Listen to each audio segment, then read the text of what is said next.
Okay, so I'd like to welcome you to the call today. Today we're going to be talking about winning back those sleepless nights and securing your Christmas cash flow. And joining me for today's call, I've got Andrew Oldham from Shoebooks. Andrew's been involved in the accounting side of business for the past 20 years, and I've asked him to come in today to really just help us understand a bit more about how to manage that cash flow over Christmas, because I know a lot of people in business really stretch at this time of year. So welcome, Andrew. Thanks, David. Thanks for having me, and welcome to everyone on the call.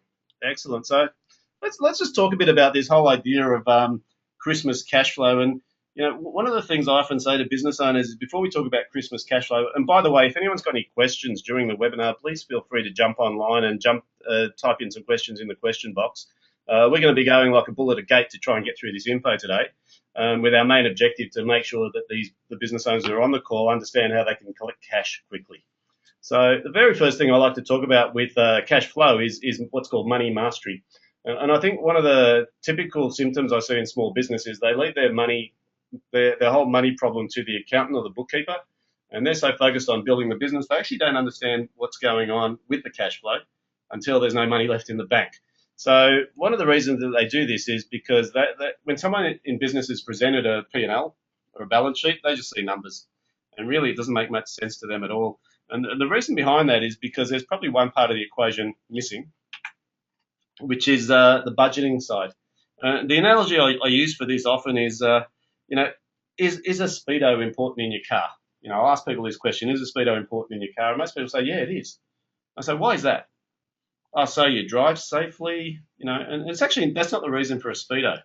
So, do you know what the reason for a speedo is? What is it, though? Yeah, so it's an interesting question. People go, well, actually, the reason for the speedo is so you drive according to the speed limit. Yeah.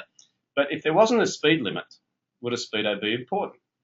And people go, oh, yeah, I suppose so you can drive safely. I go, well, driving safely has got nothing to do with the speed you're going. It's how comfortable you are and the terrain and the car and all those sorts of things. Yeah. So what we start to realise is without a speed limit, speedo is irrelevant.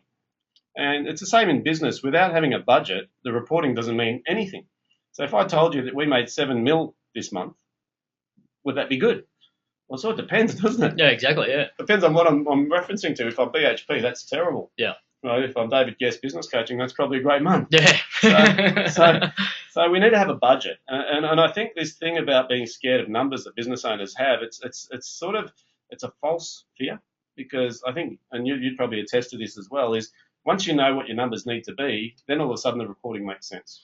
Oh, well, it's amazing, David, the amount of clients, coming from an accounting software background as well, the amount of it's one of the first questions we ask clients about, are they tracking their budgets versus their actuals? Yeah. And I'd have to say 9 out of 10 people, one, certainly aren't tracking their actuals, but two, majority of them don't even have a budget to start with. So you're right. It's like trying to hit a moving target. It's impossible. And to understand where you're at, or, obviously we're going to talk about this today, but thinking about ways to not just get through December and January, but you really need a very clear picture. Mm-hmm. The only way to do that is to understand your numbers, as you said before, and have a plan, a budget to attack it.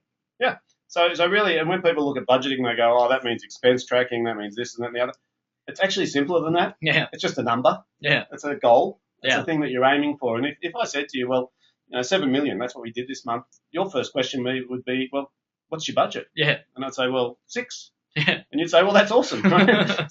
So as soon as I have a target, all of a sudden the budget becomes a significant part of that equation. Look, the other thing I wanted to talk about, and this is the main topic of today's cash flow. See, I think what a lot of small business owners don't understand is that without cash flow, there's no business. Yeah. Right? And that doesn't mean you're making a profit. That just means money's moving. And so this cash flow is king is one of those old statements, and people hear it a lot of times, but I don't think they understand the significance of cash flow, right? And, it's not about profit. It's about flow. Yeah. It means money's coming in, money's going out. And as long as the money is moving and not stagnating, the business has the opportunity to adapt to the market. Yeah, and I'll just jump in here, David.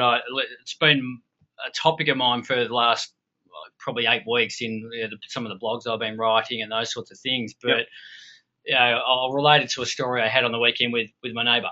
Yep. He is a partner at a second-tier accounting firm based in Melbourne, and I won't name the accounting firm. But we were talking about Christmas and talking about cash flow as a partner and all those sorts of things. And he was talking about how they're actually shutting the business down for 3 weeks. So everyone has compulsory leave and all those sorts of things, and which is lovely as an employee to think I get 3 weeks off. But then I sort of started asking questions about, so how do you fund that? Because you're not just funding 3 weeks of no production. So you've got wages, big accounting firm. It doesn't matter whether you're big or even a small business. That's 3 weeks. But as you and I were just talking about before the call, it's not just those 3 weeks. It's then getting into January where there's no work, and realistically, it's a great time for employees because they're twiddling their thumbs. So you've really got all of January before you really get started again. So effectively, you're trying to cash flow your business for maybe 8 weeks. And for any business out there, that is a massive challenge. And the ironic part is it happens every single year. And people complain about the same thing over Christmas. They go, cash flow's tight. And you go, what, is it different to last year? No, it's exactly the same. So really now we're talking about planning. And we're saying, well, if cash flow is going to be slow over those periods of time, how can you forecast or foresee that? So let's talk about what tightens cash flow in a business. And I just want to quickly go through this. This is just a simple example of a cash flow projection. And it sounds funny, but most people don't know where they're going to be in 2 or 3 months' time as far as cash position. And the way they're managing their cash flow is they look at the bank account. And they go, we got money, we don't have money, good, bad. And what they're really missing is all of the accrual sort of based numbers, things like how much you owe the tax man, things like how much people owe you. And without knowing those things in advance, you're always living hand to mouth and not really knowing whether you've got money or not. So one of the main things I ask people to do, and I'm sure you'd be the same, is you've got to project your cash flow. Now, that's going to be based on what you think is going to happen over the next 3 to 6 months. But even just having a look at this simple cash flow projection, you can see down the bottom the cash position looks pretty good for the next couple of months, like January, February. But in March, there's a hole. So if this business owner knew this 3 months in advance, it means all of a sudden he can now do something about it rather than react to it. So it sounds ironic, and it takes a little bit of work, but this is where I recommend people have some good accounting software, number one. Number two is access to it, and I suppose that's one of the beauties of Shoebooks is it's an online system, which means you can have a bookkeeper or an accountant enter data, and you can have access to it instantly, whether you're on holidays, whether you're in the office, wherever you are. Yeah, Lisa, exactly right, and certainly for those out there they've got other accounting platforms, and there's obviously many out there. You need to start talking to your software vendors, your IT companies about making sure you can track your budgets versus your actuals. You can get information out quickly to put it into cash flows. And there's other, I suppose, real benefits of being able to automate. It's almost looking at the cash flows, the forecasts. It's starting to automate some of these collection policies and invoicing policies and those sorts of things. So we'll touch on a little bit later on. Yeah, absolutely. So really the main message here is just start predicting what that cash flow is going to be. Look, the next thing, and this is probably the biggest killer for most small businesses, and it's what's called the cash gap. And the cash gap, most people experience it, but they don't know why it happens. And the typical symptom is I'm growing as a company, I'm making more sales, but I've got no money. And the quicker I grow, the less money I have. And so they go, we've got lots of orders in the system, we've got lots of work on the go, but there's no cash. So it doesn't make any sense, right? How's sales going? Sales are great, but I've got no money. So this is just a simple explanation of how that works. And so you imagine stock arrives, and this is day zero. And, if you're a service-based organisation, this is employees coming to work. So they arrive to work, and they do their work, or the stock arrives in your warehouse. You generally have to pay for it. Right? So stock arrives, and usually within 30 days you have to pay it. If it's an employee, it might be fortnightly pay, monthly pay, weekly pay, but you're paying for their time. Now, that sounds okay, except the problem is that's an outflow. That's money going out. What generally happens is you're paying cash out of your business for something that may or may not realise an income at this point in time. It becomes an asset. So that makes common sense to people. Then there's a stock holding period. Now, that means that stock's sitting on the shelf. It hasn't been dispatched yet. In the realm of employees or having a service-based business, that means that you've got guys sitting around doing work, but they're not invoicing for their time yet. So they might be on a job where they're actually going to accumulate some hours to a milestone.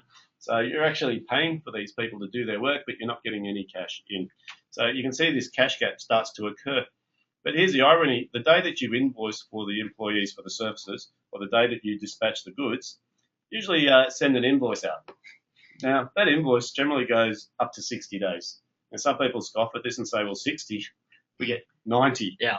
And so it's 30 days from end of month, and depending which day it is, you missed the month and there's an error. And so that 60 can usually sort of go right up to 90. But this is where the problem occurs. So cash is received at day 120, even though we actually paid it out on day 30. Yeah. Now, there is a profit in there, but the problem is this thing called the cash gap. Now, this cash gap in this scenario is 90 days. So what it means is from the day that I pay an employee's wages to the day that I get paid for their work, or the day that I pay for a product to the day that I get paid back for it, is a gap. Yeah. So as soon as sales increase, this cash gap increases, and this is why people go into overdraft, and they don't understand why they've got no money when they're making all these sales, and it can drive a business broke. And you've probably seen this as well, where people grow themselves broke. Oh yeah, no doubt. I think it's the I think we had multiple examples of, as you said before, growing companies that are no longer around. Yep. Purely because they haven't managed this side of the business. Yeah. Thinking it's all going to come in nice and easy because they're growing. Yeah. And really, collections is not the sexy side of a business, right? Most people have this attitude that clients should pay. Yeah. But they don't. Yeah. Most people say, I shouldn't have to ask for money because they've got this fear around money. And so they just leave it to the account and they get this report. Yeah. And I think really the issue here is that if you don't attend to it as a small business, it becomes now a cost center. I think before you move on, David, I think that the biggest thing you said there was the fear factor. And what I've experienced over 20 years is that there is so much emotion around money. Yeah. And asking people for money is one of the hardest things anyone can do. Yeah. And there's very few people out there that will be fantastic performers in terms of chasing money. There are those odd ones out there that just love money, and will be on the phone calling clients, which is great. What we tend to do now with our clients is educate them around, again, using technology and take the emotion out of this. Yeah. But even before that, it's actually building better relationships with clients right up front, engaging them differently, having an open conversation about this is what we're going to do for you, this is our payment terms. Right. Those sorts of things. Sounds easy. Well, that's the magic wand, right, is that most people don't actually address terms. So what they do, it's like the tail wagging the dog. Their terms are dictated by what their customer's prepared to, when their customer's prepared to pay. Yeah. They fear losing the customer, so they oblige those terms, but they actually haven't factored that into their costing, and they haven't factored it into their cash flow. Yeah. So, there's a couple of smart ways around that, and, it's funny that the internet has done this. If you go and buy something on eBay, you pay cash in advance. Yeah. There's very few times that you'll do that in any retail situation. You won't pay cash in advance, you'll pay cash on delivery. Yeah. So all of a sudden there's these facilities around that actually can reduce our cash gap if we use them. Yeah. As a way of managing that cash flow. Well, I've always used the mechanic as a great example because everyone needs their car service. Yeah. But I've never found a mechanic yet that once you put your car in at 8 a.m., you'll get a call at 10 o'clock in the morning. Yeah. There's going to be problems with your four tyres and your wipers, but he's going to give you a choice as to whether you pay for it. Yeah. But at the end of the day, he doesn't give you the keys back until you swipe your credit card. Of course not. It's a fantastic business model. Yeah. But you look at the other service businesses out there, as you said before, they're very happy to cash flow a client for 60, 90 days. And it's just, I scratch my head every time I come across it. Well, the hard part is, I suppose, with the mechanic, it's fairly easy. You don't get your car till you pay. Yeah. So the problem is once I provide a service to you, I can't say I'm not delivering until you pay because I've delivered it already. Spot on. And that's where what you were saying before, what we're both saying before, is that if you have that chat before you start the engagement, we're going to talk about later, but start talking to clients about an upfront payment or a commitment fee, as I like to call it. Yeah. They've got skin in the game. And I think what you just explained about this fear of money is that it's really about having a strategy. Yeah. Right. So often people don't have a financial policy. Right. They just leave it to chance. And I think once you start to think about it and say, well, I actually have to dictate my terms. Now, not everyone's going to comply to my terms, but you know what? If the majority do, I've just taken away a lot of headache. Because I think there's another little secret here is collecting money is a cost center. Yeah. No, you're not charging for collecting money. You're doing it because you need the money and you can't bill for that time. So what it does is it distracts the business owner from what they should be doing, which is finding new business or delivering to their current client base. Spot on. I think, and I always feel sorry for the Janes of the world who are sitting in a corner who hate doing what they do every single day because there is no financial policy in place. That's right. They could be off doing all sorts of things around the office rather than calling clients for money. That's it. So look, we'll get into that as we move through. I mean, the second thing I really wanted to talk about is why is cash flow so important? And I think this sort of explains it simply. In simple terms, we've got two kinds of costs in business. We've got fixed and variable costs. When we add the two together, we get total costs, and as the business grows, they go up. Very straightforward. But then if we map this against revenue, what we find is that the two lines will cross over, and that crossover point is known as the break even. Now, most people don't actually know what their break even point is. And this is another surprising thing, because if I knew what number I needed to make on a daily basis, as far as cash flow goes, as far as sales go, I've got a target. And going back to what we said before, when I've got a target, all of a sudden the reporting becomes useful to me, because this sort of back end of this crossover, this red area here, is known as loss. And that's typically where people are sort of not making as much money as it costs to run the place. Now, if I'm chasing money, I'm not billing my time out. Yeah. If I'm chasing money, I'm not doing marketing. I'm not doing the things I should be doing. So I'm in a loss situation for every hour that I spend collecting cash. Once we get to break even, the exciting thing happens is we move from red to green. And this green area here is known as profit.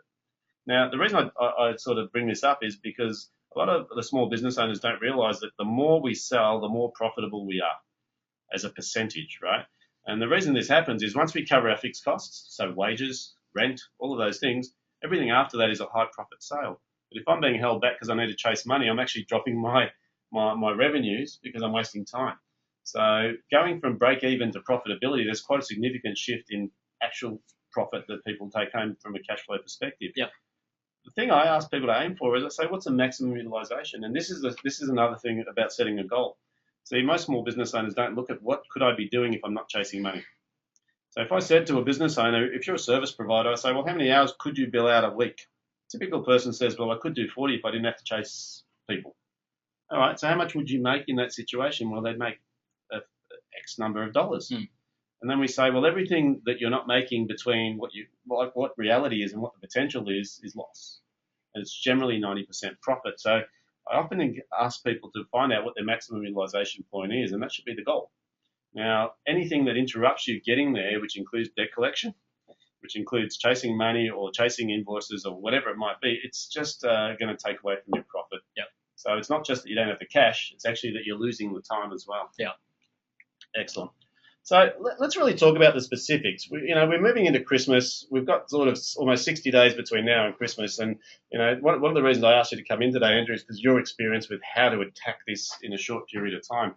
So when you talk about understanding your position, can you just sort of give me a background on this? Well, yeah, so it comes down to, again, looking at having the right reporting to start with. Yep. And actually, we'll probably go back even further, that your accounting software, again, doesn't matter what platform you're using, is only good as the data that's actually been entered. Yep. So if you're not actually putting in your invoices on time and correctly, if you're not receiving the invoices on time correctly, to pull out cash flows from your accounting software is, you're throwing numbers out in the cloud. Right. What you need to do is spend a bit of time with whoever you need to in your business right now and get a very, very clear idea as to what brackets your clients are sitting in. So, we've got here whether they're current or 30, 60 days or 60, 90, 120 days. Right. And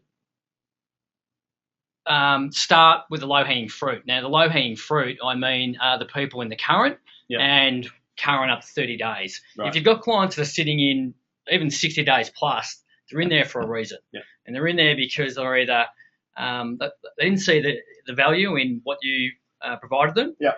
Some of them may have some hardships, but usually they've decided that they're not going to pay. Well, like I said, there's probably another thing to it. If you've got policies in place on your statements and your invoices that actually show your terms, so if you're actually showing people that you've got terms of 30, 60, 90 days, you're actually giving your clients an option to fit into whatever category you like. So I know we giggle, but there's a couple of really quick things people can do to change that right now. Okay. As long as they're not scared to do it. Right. But what I'd be doing is get a very, really, really clear picture of where people are at. And for the next 4 weeks before Christmas, you focus on the people in the current and under 30 days. They're the ones that you've either just provided a service or product to. Right. They're going to be easier to collect from. The others, it comes back to what you were saying before about maximising your time. Why waste time with those clients? Yeah. It's probably another discussion. I actually see those clients as an opportunity for the business. Yes. Maybe don't get your debtors person to spend time on that. But if I was a business person, I'd be wanting to have a chat with those people sitting in 120 days or 90 days to find out why. Yeah. Because 9 out of 10 times you'll turn them into a good client. Okay. So interesting thing you brought up before. Often people will send a statement out with the 4 columns on there. Yeah. And they got 30, 60, and 90 days. And I know if I get a statement like that, basically it says I've got 3 columns to go. Exactly. And so basically free money. Now, if I have to pay a bill and one of them's going to charge me a penalty and one of them's got 30, 60, 90, straight away it goes to the bottom of the pile. Yeah. So I think one of the secrets here is to actually remove that. Yep. Totally agree. And so you basically have current and overdue. Yeah. And so as soon as someone goes over their terms, whatever it is, 30, 60 or 90 days, whatever your standard terms are, they become overdue. Yeah. And as soon as they switch from current to overdue, that's now flagging we need to act immediately and not wait till they're hanging out the back sofa. Yeah, I totally agree. I think, and I think about our clients and clients who use our software as well, that take the terms out of the statements. I think the other thing that people could be doing is if you've got 30, 60, 90 days, they need to come straight back to 7, 14, 21 days. Right. Now most people will go, but my clients have been used to this, and the day that's your client's problem. Yeah. But if you've got the right policies in place, your clients aren't going to have an issue with you changing your terms. It's more of an emotional type of reaction again. And like you mentioned before, I suppose different industries have different parameters. Yeah. There's a secondary side to this is also if someone slips into the next category, what do you do about it? Because I think people leave it and hope people are going to pay. So when should you call someone? Well, interesting. We have, again, working with businesses I've worked with for the last 20 years, but again, I'll bring it back to technology as well because it makes it easier, that you need to have a system in place that you're following people up. If they hit 7 days, you need to either have your accounting software sending an automatic follow-up reminder with the invoice attached saying, hi, Bob, just a friendly reminder. Your invoice is overdue, so you're not sending any terms. Here's your payment options. Please give us a call if you've got an issue. Excellent. Or you've got someone on the phone doing the same thing. When they hit 14 days, it's the same thing. 21 days, because most clients get busy and you lose your invoice, and sometimes you just need a trigger to say, sorry, I'll pay it today. So again, it's just having those policies in place. See, for some clients, I'd go as far as to say as soon as the client's going to tick over into extended terms, you ring them on the day. Yeah. So the day they go 14 days or 30 days, whatever your terms are, they get a call. Just ringing to let you know that you're about to go overdue. Yep. And just wanted to see if you wanted to settle straight over the phone. Yeah, you're setting new expectations with clients. And again, I'll bring it back to you think about the banks, you think about the telcos, that if you haven't paid your mortgage, the bank's not going to wait for 30 days to give you a call. They're going to be within 2 days, you'll get a text message saying you haven't paid your mortgage. So you sort of look at those industries, and there's no reason why a similar type of policies can't apply to small business. Right. Okay. So we're really talking about policy. But the second thing you mentioned, and I wanted to briefly talk about goal setting, because we've already talked about this in a way when we've said you've got to have a budget. Now, people get overwhelmed by the word budget. If I just turn around and said you've got to have a goal, people go, okay, well, that makes sense. But it's not about having a goal. It's about having a written goal. And this is an interesting study that was done in a university several years ago. And what they did is they surveyed the graduating team there. And they asked questions. They said, who knows where they're going with their career? And what they found is that there's a certain number of people that have written goals. 3% of the people in the class that were graduating basically said, I know where I'm going. And I've got my career all mapped out and I'm ready to go. So I'm just moving straight into this career. They found another 27% of the people that were engaged in this survey actually knew where they were going verbally, but they had nothing in writing. And what they found is the remaining 70% of people really just said, we'll just go with the flow. If I can get some work, it depends on what my mates are doing. I might do what they're doing. I might take a year off, a gap year, whatever they call it. Yeah. But the interesting part of this survey is 20 years later, they surveyed the graduating class. And they went out and found every single person they surveyed originally, and they really sort of wanted to understand how these guys had ended up. And this is where the scary bit of this survey was. What they found is the 3% who had written goals had accumulated 98% of the wealth of the group. Now, I'm not big for statistics because sometimes they're not accurate, but I do know from my own experience, if I meet someone who knows where they're going and they have a plan, just get out of their way. Yeah. Right. And I think the same happens with terms and with budgets. If someone has a budget, a number, they have a set of terms that they adhere to. Most people will accept those terms because they go, well, if that's how you do business, then that's how you do business. Yeah. Only when we doubt ourselves or we're not clear, we're a bit wishy-washy about, our terms. We'd like to move you to 14 days because we need the money. You're going, hang on a second. But I've never had 14 days. You've always been 30. But if you turn around and say, we have a new policy because of the way the economy is and because of our business, we're moving to a new level, we're going to tighten up our terms to 14 days so that we can provide a better service to you. Yeah. That's a bit more definitive. Yeah, very different, isn't it? Yeah. Right. So this whole notion of setting goals, I think, is key. And what I wanted to sort of move the topic to now is, well, what are the goals that need to be set in terms of getting this cash flow before Christmas? Yeah. I'm going to run you through a real case study to give people some idea of how they can go about this. Keep in mind that there's only 4 weeks before Christmas, so people need to action this very quickly. Yeah. A couple of years ago, I was working with quite a large accounting firm based up in New South Wales. They'd had a lovely overdraft of $200,000 that they'd actually been sitting on the limit for probably 10 years. Yeah. That's just how they ran their business. Yeah. That this lovely overdraft was there to pay wages and all those sorts of things. One of the very first things we did or identified was this was actually it kept the business owner awake at night. Mm-hmm. One of the questions I asked him. We set a goal, and the goal was, listen, to be realistic, I think it was over a 3-month period, but they wanted to get rid of the overdraft. So effectively, $200,000 they had to find to get them to neutral, which is great. So we had a big number, but it was a real number. Yep. We also sat down with the key team members around this, and that was the debtors person, a few other admin people that were involved in either talking to clients and sending out invoices, those sorts of things. Mm-hmm. But then we set some parameters around the time frame. We also then broke it down into each week. So we went over 3 months, it's $200,000. Every single week we need to collect X in order to hit that target. Right. So to put that into perspective at the moment, with 4 weeks to go before Christmas, that if you need, people need to sit down, and if you're a small business and you need whatever it is, $100,000 to not just get you through Christmas, but if you also think about January where you're not generating a lot of income, you need to sort of sit down with your team and say, well, we've got 4 weeks. Effectively, we need to, on top of everything that's already going out, we need to find an extra $25,000 per month to give us that bucket, that $100,000 bucket in the bank by the time we close the business, which is so you go away on holidays, do whatever you want, all those sorts of things. So to look at some specific goals that people can. And again, you have to do this with team members. You can't be out there if you're a sole practitioner, you're only got yourself to do it. Although it's a good chance to outsource it, bring someone in. So let me just get that clear. So what you just explained was that as we move into the Christmas break, we know that there's going to be some quiet times for businesses. They actually need to know how much money they're going to need to travel through. Yeah.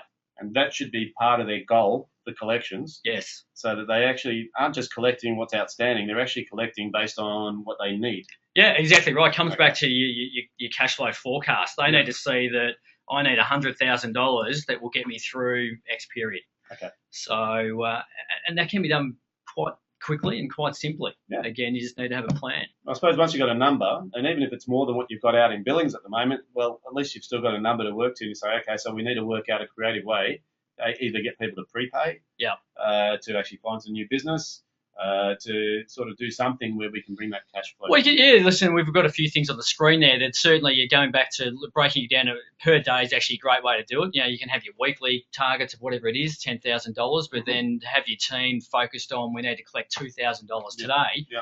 That's all the team need to focus on. And if you can clear their desks, and that's what they do. Okay. Upfront payments, I think it's a good opportunity you can incentivise clients. Now, I'm not saying go and discount your fees by XXX, but you can incentivise them in different ways. Yeah. You can incentivise them by they're going to get a little extra value through, a whole range of different methods. It could be, a whole range of ways you can incentivise clients to get them paying up front. Mm-hmm.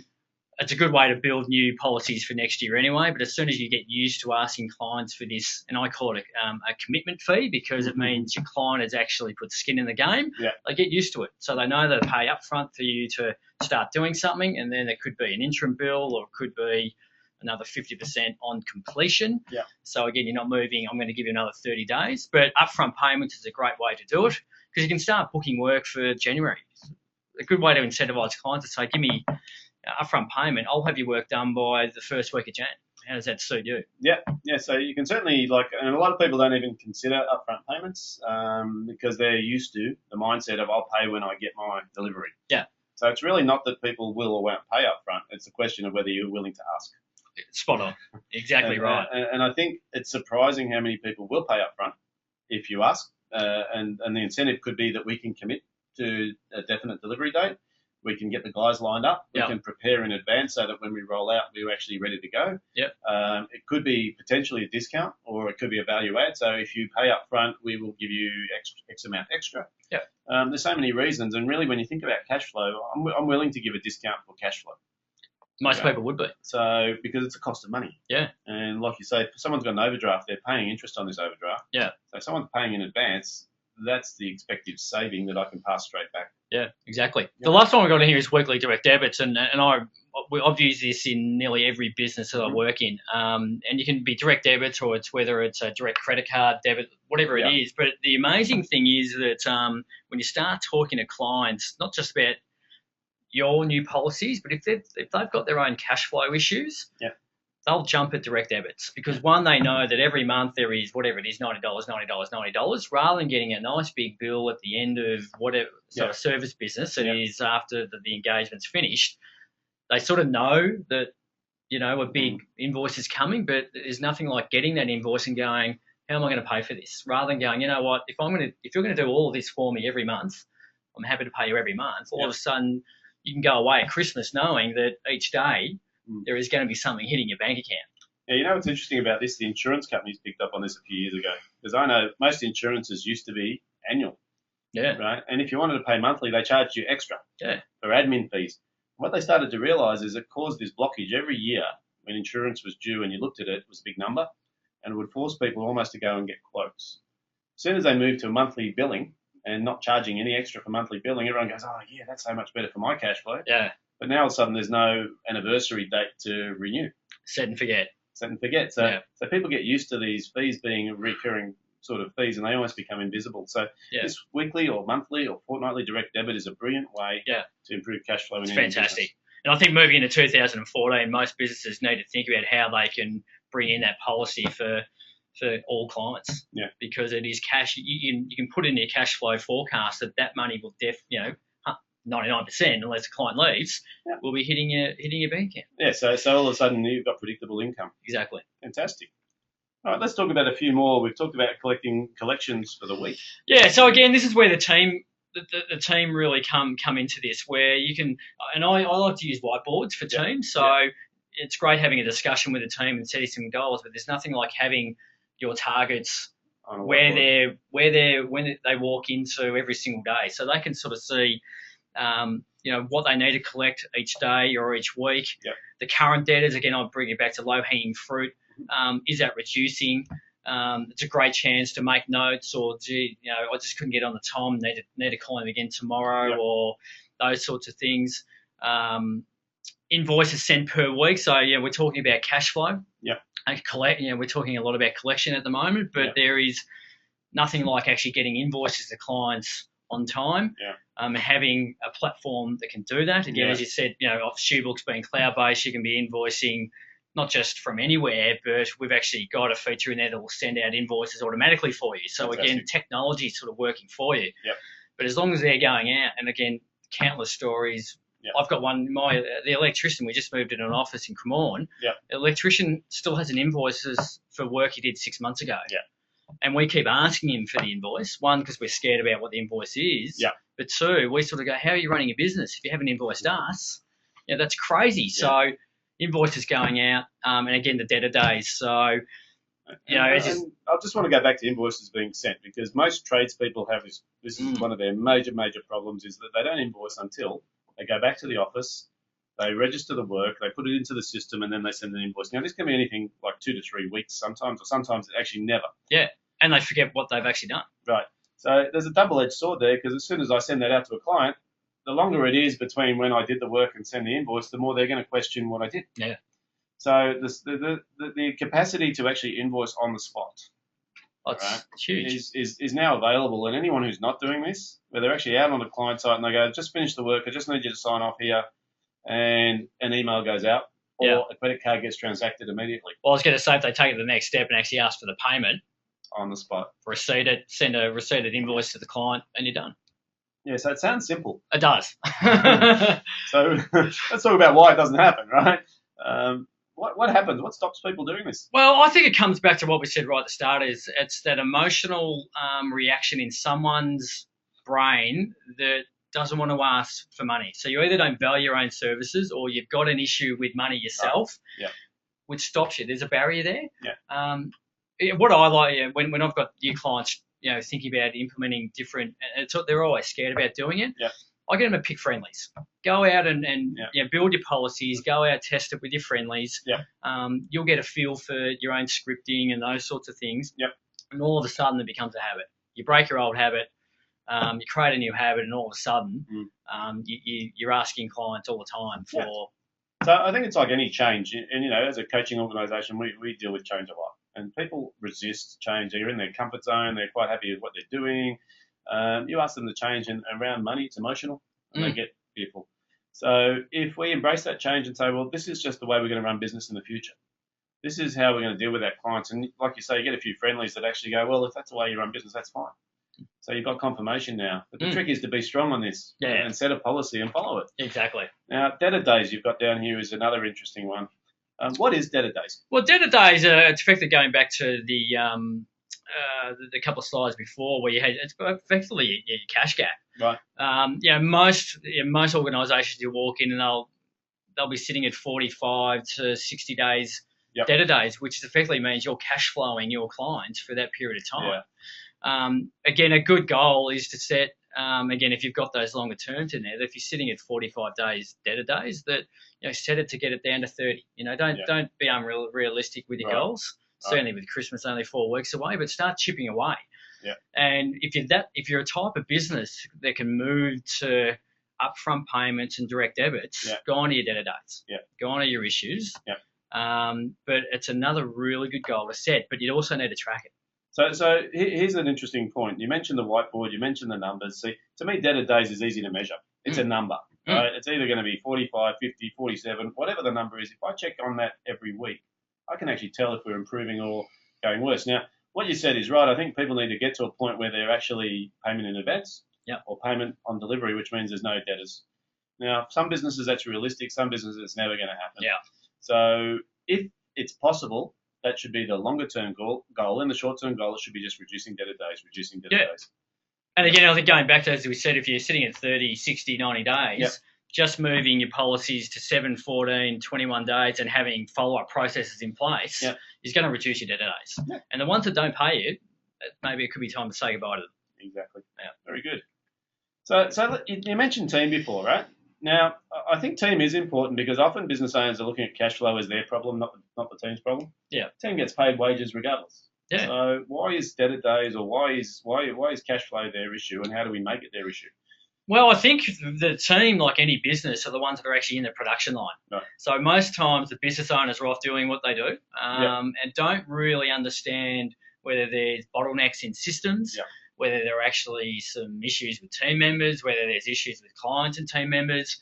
I've always found it to have a very open conversation with the team and let them tell you how to fix the problem, because they're going to know what the problems are. Right. And we've got a few questions here that people can sort of run them through with their team, which will identify a lot of issues that, as a business owner, you probably weren't aware that was going on in just your internal team. So, things that we've already spoken about a couple of these, but sit down and talk about what is the current system, and you might have 3 or 4 different systems. If you've got 3 or 4 admin people, you may have nothing, but it's a great chance for them to collaborate to come up with one system. It's one that makes it a lot easier to induct a new team member if there's one system rather than 3 or 4.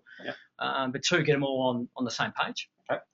Incentives. So most people will think about how they like to be incentivised, but it's a great way to brainstorm different ways to get people paying. Because again, if you've got admin people that are actually that probably know the clients better than the business owner does. Yeah. They may have an idea of what's going to make the clients tick. Okay.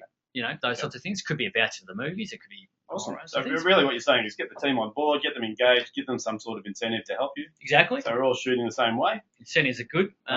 Discuss the money. See, this comes back to that issue around money again, right? Yeah. Because those people who are scared to ask their clients about money are probably scared to discuss money with their team. Yeah. So basically the problem is not the team and not the clients, it's actually the owner who really needs to say, you know what, money is the measurement of the business and we need to be discussing it every day. Now, it shouldn't be our primary focus because it is a measurement of a result. It's sort of like a lagging indicator. Yeah. But it certainly needs to be discussed because that's the parameter that tells us whether we've done a good job or not. Exactly right. So talking about it with the team and breaking through that uncomfortableness is key to getting them on board as well. Yeah, exactly. Yeah. We've got I've already spoken about low-hanging fruit, but again, the team will know other clients that are low-hanging fruit that may not be sitting in your current. They might be sitting in 60 days, but the client's wanting to pay, but we're not giving them the right options. Yeah. Again, build a list. It's an easy build a list of targets to follow up. So really, what you're suggesting is getting your debtors and going through that whole list with the team. Saying, let's have a look at everyone who's in 30, 60, 90. Let's discuss each one. Let's talk about what's stopping them from paying, and let's see if we can sort of anticipate their next move. Exactly right. So, and then just identify who's doing what, how, when. And again, set parameters around it. And then if you're a business owner, catch up with them again at the end of the day or at 3 o'clock and find out how it's going. Fantastic. Well, the other thing I want to mention here is credit card. You know, a lot of people are starting to take credit cards, and Amex is one that people resist because of the fees. Yeah. But here's the interesting part. A lot of people will pay because it's Amex. Yeah. Because they get points. Well, business owners run their business on Amex. So. Yeah. And so really, if you don't accept Amex, you actually could be putting yourself behind the eight ball. That's a small percentage to pay. Yeah. It is, and build it into your fees. Exactly right. Exactly right. Excellent. Okay, so let's keep going with this one. With the team, you've mentioned SMSs, send out reminders. I mean, I suppose the key here is to make sure you're on the ball. As soon as someone's about to tick over into overdue from current, they should be getting an automatic reminder. It shouldn't have to be an effort. Well, that's right, and I think this is a good chance to ask clients as well how they like to receive reminders, because it's no use sending them emails if they don't check their emails. Yeah. But if they're on the phone and they want an SMS, then great, send them an SMS. Right. So again, it's building it into your policies moving forward. Mm-hmm. Re-educating existing clients. So, low-hanging fruit wouldn't be a huge target, but I'd create a list of people that are sitting in those 60 plus days that you need to go out and have a wine moment with or a coffee with to find out what's going on with their own business, because there will be opportunities that will come out of that. It could be they've got hardship, they forgot, they don't like Amex, they want to pay by that, but you don't have that option. Yeah. They need extra services. The whole range of things, and a simple conversation can open up with those clients, and you educate them about the new policies. Yep, excellent. And then the last one, ask your team and yourself, why do clients, move into 30, 60 days? I ask a question even with our own team all the time, but certainly there is, as I said, I think I said it before, there's a reason why clients fit into that. Yep. Or either you give them the opportunity through your terms, or they've got some other issues, and you need to find out what those issues are and find a solution to it. So rather than waiting to see if they pay, bring them up and say, is there a problem?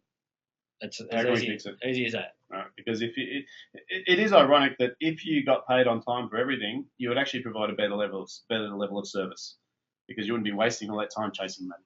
Exactly right. So it's actually that needs to be part of the re-education process. So really, let's talk about, and the main discussion today was about Christmas. Here we are, we're moving into Christmas at a rate of knots. There's only 4 weeks to go. What specifically should people do right now? Well, I think that it is. There's two things they can do. They need to understand, with 4 weeks to go, they need to be realistic about how much, if you're a service client, how much work you can actually get from clients and book it in, put it on the shelf or in the cloud or wherever you put it. So when your team do come back at the start of January, that they've physically got something they can work on. Right. Now, if with 4 weeks to go, this is something they should have planned back in September. You should have been doing your planning, going, well, over the Christmas break, in terms of capacity, if you make it easy, you break it down into wages. How many people are actually what's my break even? Okay. What is my break even over Christmas that even with team members going on leave, if I could find work or a product or a service to cover that, what is it? So if it's $50,000, do I have $50,000 worth of work to get me through? If you don't, you've got a gap in your capacity. Yeah. You mentioned it before, and you mentioned it again here. Like, a lot of people are focused on December, and they're saying we finish on the 20th of December, so we got to get everything done by then. Now, here's the truth: January is going to come, and rather than waiting till the end of Christmas to start thinking about January, we should be actually going like a bullet a gate, booking out our diary for next year. Yeah. Now, a lot of clients are loving doing that, because rather than trying to get everything done by Christmas, it's, as far as they're concerned, if they've booked a job for January, it's done. They're done. Yeah, exactly. They can go on holidays and have peace of mind. So having this capacity planning in place is key. Starting to think beyond Christmas and saying, well, let's see if we can collect money for work after Christmas is key. And I think probably the other thing you mentioned is it is a bit late for a lot of these activities, but it's not, because next year's Christmas is going to just come upon us like that. Oh, exactly right. I think if people can come away from today's webinar and for the next 2 weeks just be focused on not just cash flow, because that's obviously important, but finding work for January. So if your team members are coming back, whatever it is, the 3rd or 4th of Jan this year, why have them sitting around doing nothing when you could actually have them productive and actually invoicing and money's coming in January, rather than, otherwise they may as well have holidays. Yeah, and maybe they should set a goal for that and say, how much work can we book in for January now? Yeah. Because that can certainly bring in some early payments. So it's like your capacity planning and workflow planning should be the same as cash flow. It should be a 3-month rotating forecast. What's my capacity? What's my work? Do I have enough? If you get that planning in place, 3 months goes like that. But if you're doing the planning, you've got it's more likely you're going to be able to fill that gap. Yeah. Yeah, look, this has been really valuable today. I think for a lot of people, some of them are saying, well, it's too late for now, but it's not, because next year is just around the corner anyway. And the time to take the lessons is when the event's occurring. So I often ask people, even if you can't make any changes right now, is there any subtle changes you can make? And is there some diary reminders that you can put in place to make sure this happens by next year? Exactly. Because the ideal situation is that we can anticipate exactly what's going to happen over the Christmas break. We know it's the same every year, and we plan in advance for it, so it's not stressful. Yeah, exactly. So, look, Andrew, is there anything that you wanted to add just to summarise today? Well, I think I think from both of us, we've got a lot of stories with clients, and I'm certainly open to after the webinar. If anyone wants to contact me just to have a chat about some of the stories that I've experienced over time, but more importantly, using technology, of what they could be doing over the next 4 weeks that's going to help them, happy to have a chat. So what's the best way for them to contact you, Andrew? Well, we can send it out. I think you'll send out a recording to this. We can actually put my email. Anyone who's on the webinar will get it. We'll get an email afterwards with a copy of the recording and also contact details. Exactly. But to find you, if they just jump on Shoebooks. They can jump on shoebooks.com.au. Yeah. We've got contact forms, left, right, and centre. We've got a live chat. Yeah. One of the team members will pick up a live chat today, but if they want to chat to me, happy to do that. Simple. All right. Look, I want to thank you very much for your time today. Thanks for your time, David. It's been very valuable, and I hope the guys on the call got some good value out of today, and I wish them luck with getting their cash in for Christmas, and hopefully by next year we can make sure that this has all been resolved. So thanks, everyone, for your time, and look forward to catching up with you again.